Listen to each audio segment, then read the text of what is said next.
Friends, how are you? ఎలా ఉన్నారు? ఈ రోజు ఒక చిన్న ఎక్స్పెరిమెంట్ తో మీ ముందుకు వచ్చాను. Welcome to my channel magic with little hands. ఇక్కడ మనకు కావాల్సినవి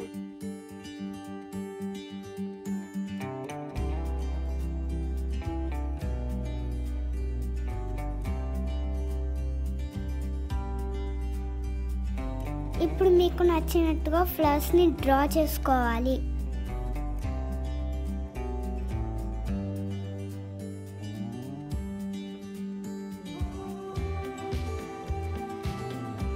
రెడీ చేసుకున్న ఫ్లవర్స్ అన్నిటికీ చక్కగా కలరింగ్ చేసుకొని పెటల్స్ అన్నిటిని నీట్గా ఫోల్డ్ చేసి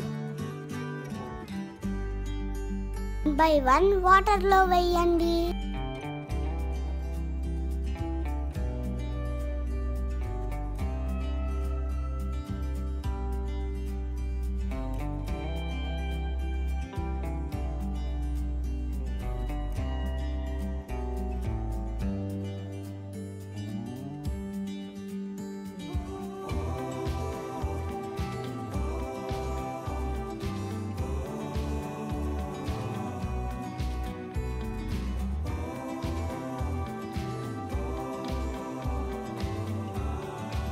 Wow!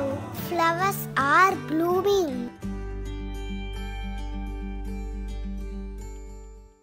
ఇప్పుడు ఫైనల్ గా థిన్ పేపర్ ఫ్లవర్ ని థిక్ పేపర్ స్టార్ ని ఒకేసారి వాటర్ లో పెట్టాను. థిన్ పేపర్ వెంటనే బ్లూమ్ అయింది. థిక్ పేపర్ కాస్త టైం తీసుకుంది. మీరే చూడండి, పేపర్ స్మాల్ ఫైబర్స్ తో తయారై ఉంటుంది. పేపర్ ని మనం వాటర్ లో వేసినప్పుడు ఫైబర్స్ వాటర్ ని అబ్జార్బ్ చేసుకొని ఎక్స్పాండ్ అవుతాయి. థిన్ పేపర్ ఫ్లవర్ దానిలో ఉండే ఫైబర్స్ మిడిల్ లో ఎంటీ ప్లేసెస్ వల్ల వాటర్ ని ఎక్కువగా అబ్జార్బ్ చేసుకుంటుంది. ఎక్కువ వాటర్ వల్ల త్వరగా ఎక్స్పాండ్ అవుతుంది. ఇది కరెక్ట్ అవునో కాదో మీరు కూడా స్టడీ చేయండి. వీడియో మీకు నచ్చితే లైక్ చేయండి, షేర్ చేయండి. మరిన్ని వీడియోస్ కోసం మా ఛానల్ ని ఫాలో అవ్వండి.